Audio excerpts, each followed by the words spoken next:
Oh, we would love to welcome you to this episode of the Build Your Success podcast. Here at the Build Your Success podcast, we like to build you so you can build others. We do that through our coaching and training, communication workshops, but we also do that with this podcast and the great guests that we bring to you every other week. And I'm excited today to have Steve Robinson. Steve is the former vice president and chief marketing officer of Chick-fil-A. Anybody heard of Chick-fil-A? He now serves as a consultant and speaker on organizational culture and brand and marketing architecture. He's the author of Covert Cows and Chick-fil-A. That's the book title, Covert Cows and Chick-fil-A. That's how I became aware of Steve, and that's what we've asked him to come to the podcast today. So, Steve, welcome to the podcast. Thank you, Brian. Great to be here. It's amazing. Boy, I really enjoyed the book. It's exciting to find out kind of get the curtain pulled back on some of the Chick-fil-A marketing, because it's such an innovative way to market and innovative way to do things. One thing I want to do is ask you our signature question here on the Build Your Success podcast. What does leadership and being a leader mean to Steve Robinson? Well, I'll try to keep it simple, but I think it's fundamentally being able to cast a very clear vision that people identify with, actually learn to value, and then resource those people to achieve the vision. And when I say resource, I mean provide them the proper talent necessary and the money necessary. But at the core of it, I think it's all about casting proper vision and empowering people to fulfill that vision, kind of get out of the way. I like that. I think that vision casting is something your team and the group at Chick-fil-A has done and set an example for others, modeled leadership and training young people in these stores. It's just amazing. So you had the privilege of working with Truett Cathy. Can you tell us a little bit about that? You know, the man's a legend, but I know there's also other great team members in the organization. Yeah. Well, I was director of marketing for Six Flags Over Georgia when I met Truett. They reached out. He and Jimmy Collins, who was the COO, reached out to me in summer of 1980. I was enjoying my work at Six Flags. Jimmy called me, said, "Look, we don't have a marketing department. Would you have an interest in talking to us about that?" Six Flags was publicly owned. We were going through some major transitions, some of which I quite frankly, I wasn't very happy about. And I had already met some of the folks at Chick-fil-A, including Jimmy. So the short of it, Brian, is I started an interview process that I thought might take 3 or 4 days. And it took almost 5 months. And that began in August. And in early December, I was still interviewing with them. And specifically in early December, I was interviewing Truett again in his office. And I'm doing all this stealth. And I looked at Truett and I said, "Truett, what are you looking for in the ideal marketing candidate?" And there was this long pause, and he looked at me, he says, "I have absolutely no idea. All I know is whatever it is, I don't want to do it." I'm telling you this story because it gives you tremendous insight to Truett.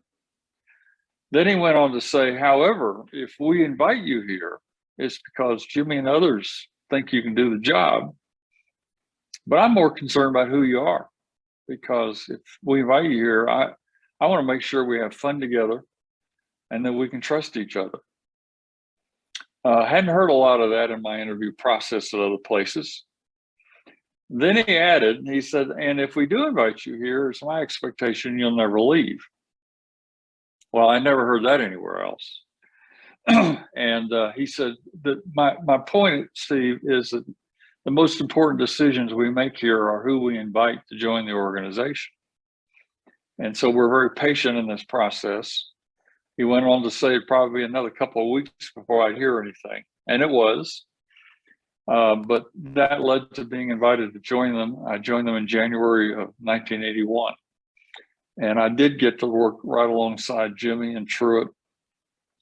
I found Truett to be completely a man of his word in that last interview. In fact, he never called me to his office one time to say anything about what he thought I'd done wrong or how I'd screwed up on something. Not once.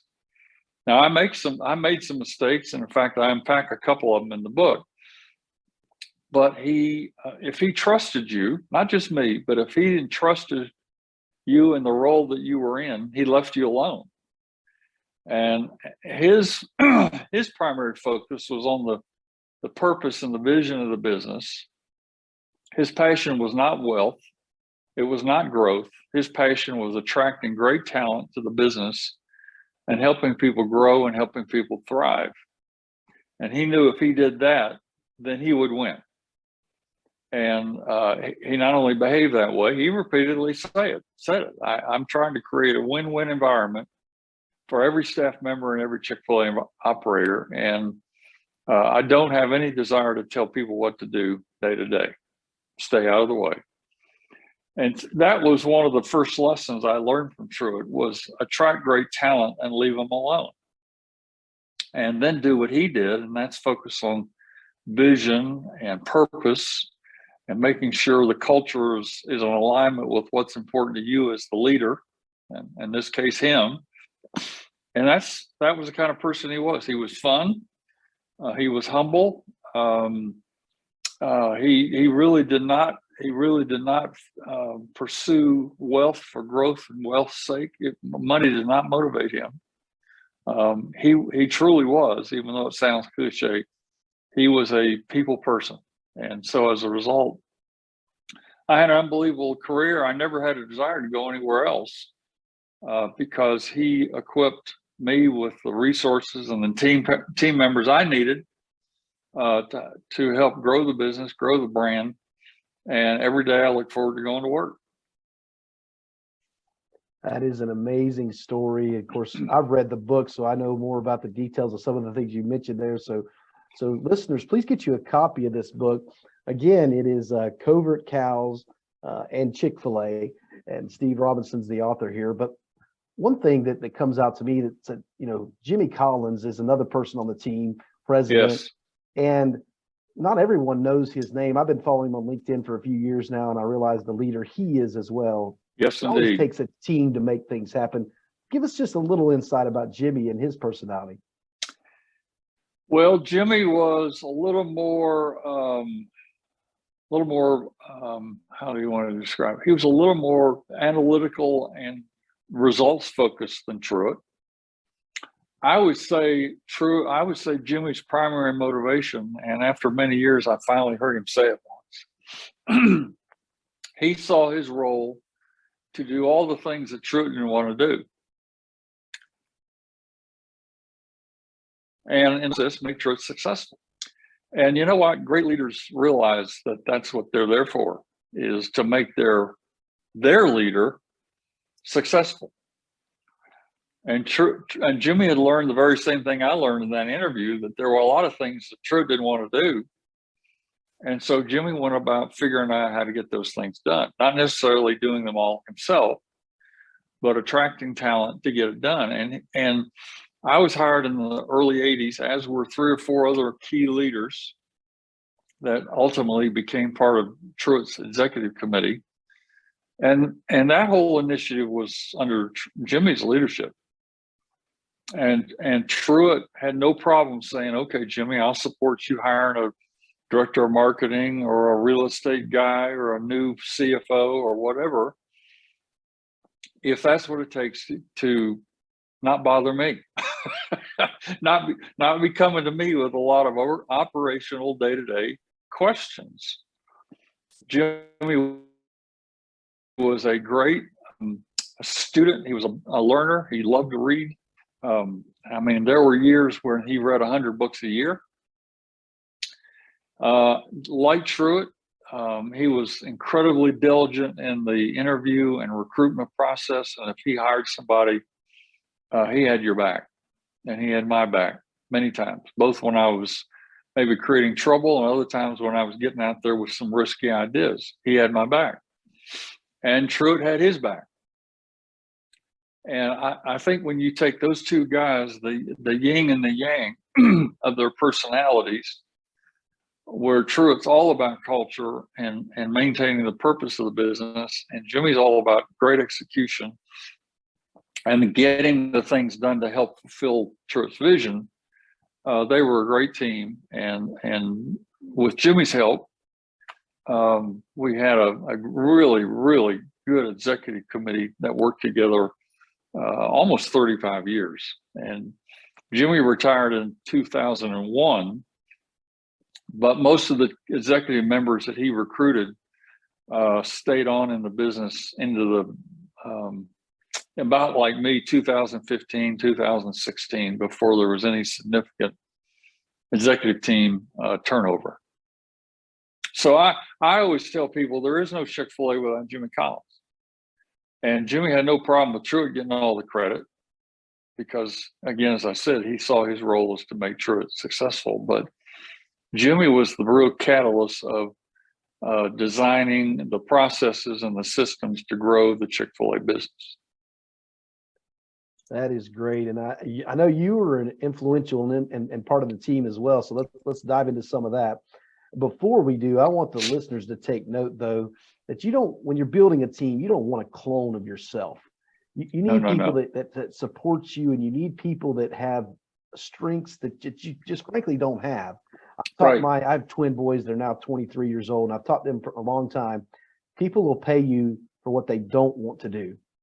That's right. But they'll pay you a whole lot more for what they can't do.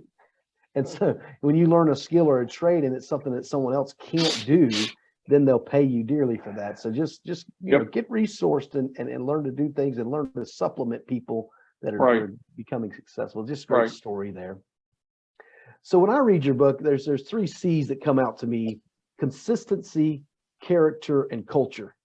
And I think we'll start with consistency. I don't know if we'll make it through it all in 20 minutes, but consistency. I know the brand has been consistent, and you were a proponent of keeping the brand consistent. Let's talk about how important that was to the. Well, there are no great brands. Step outside of Chick-fil-A. There are no great brands that aren't consistent. Nike, BMW, Southwest Airlines, Nordstrom's, Dell, Zappos, FedEx. You can name great brands. And in large part, they're great because they consistently deliver a brand promise. And if people cannot trust the brand promise, which comes from consistency, then you'll never be a great brand. And you're more vulnerable to people leaving your brand, and you're certainly more vulnerable to people not being willing to pay full price. The challenge in the Chick-fil-A system was we had a decentralized system of leadership in the restaurants. The restaurants were not led by corporate staff. The restaurants were and are led by independent operators. So how do you build systems and culture and strategic boundaries so that those people deliver a consistent experience, consistent food, cleanliness, service, hospitality, marketing messages, etc.? And I'm not going to unpack how. I get into that in the book, but that's the huge challenge, because part of what makes Chick-fil-A very strong is the independent entrepreneur spirit of their operators. And so how do you channel that in a constructive way? And the heart of it was, and I used to tell the new operators this all the time, we have not invited you to Chick-fil-A to reinvent the brand. We've invited you to Chick-fil-A to leverage the brand and and attract and develop great people and develop a great living standard from the Chick-fil-A brand. But if you ever feel tempted to reinvent the brand because you see something or keep hearing something that operators want or don't like, then you feed that back to us and let us figure out how the whole system can benefit from that. So when I joined Chick-fil-A, the operators on the whole were probably had more freedom to influence and reinvent the brand than they should have had. And with Truett and Jimmy's support, and I would also say using customer research aggressively, which they had never done, we were over several years to kind of rein that in and start to create a consistent box top of what we want the brand to be and strategically how we wanted it expressed through food and service and marketing. And I think now most people have a consistent Chick-fil-A experience, and they see consistent Chick-fil-A messaging. And even though the operator is at the hub, the center of driving all of that, operators over time figured out, I can make a lot more money doing it the Chick-fil-A way than doing it my way. And it's why I now have literally thousands of people lining up every year trying to become a Chick-fil-A operator. But yes, consistency is key. If you're not consistent, and by the way, consistency across the board, Brian, is consistent culture, is consistent leadership messaging, is consistent strategy, is consistent measurement of what's important, and not only financial measures, but customer measures, is consistent accountability back against those measures, where the measurements become the real leverage of performance and not the personality of some staff member coming in and trying to give you a pep talk or even being heavy-handed. You use customer-centric data and financials to really create accountability. So everything needs to be designed to focus on what you want the brand to be and what you want the brand experience to be, and what brand performance is acceptable and is going to give you an opportunity to grow as a Chick-fil-A operator.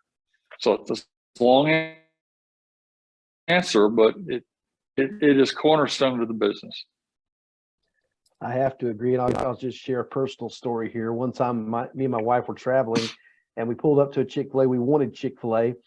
However, the line was wrapped around the building like it is most Chick-fil-A's.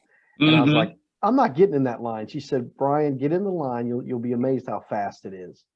Yep. And now that I know that, it dumbfounds me how, number one, fast it is, but the quality of the food doesn't change when there's a long line. It's still consistent, right. Tastes good and it's fresh.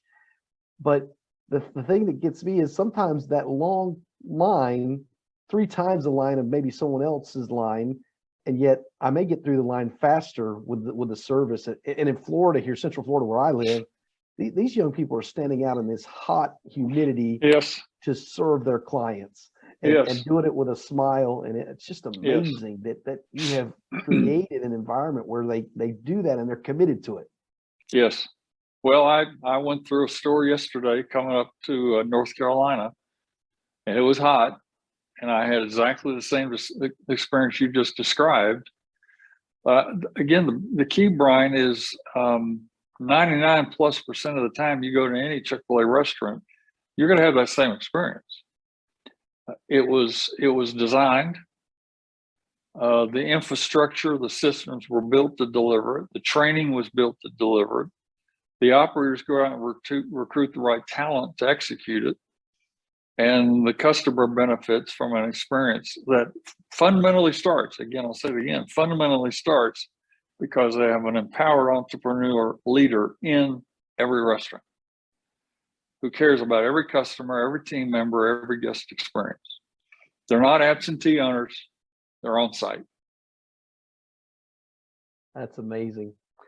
So, we've already covered some of the character things. Let's just give a little bit on culture. The culture at Chick-fil-A, how do you maintain that over these decades now? Yes. Well, the corporate purpose was written in 1982 in a time of crisis. I unpacked that story in the book. I won't do it here, but I'll just tell you that the corporate purpose of Chick-fil-A today is still exactly the same purpose, word for word. So part of how you maintain culture is having a clear statement of why you exist.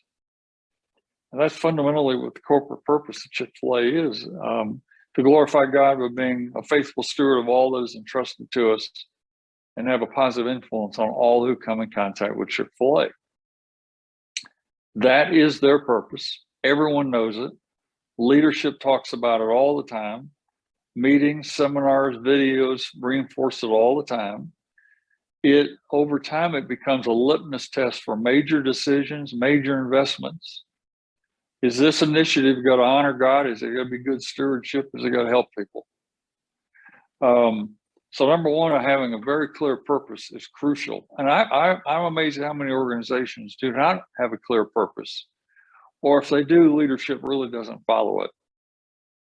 They don't make it the cornerstone of why the business exists. They don't make it as a strategic filter.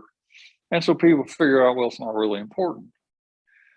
So that's number one. Number two is you got to decide what's non-negotiable in business. Some people would call that values.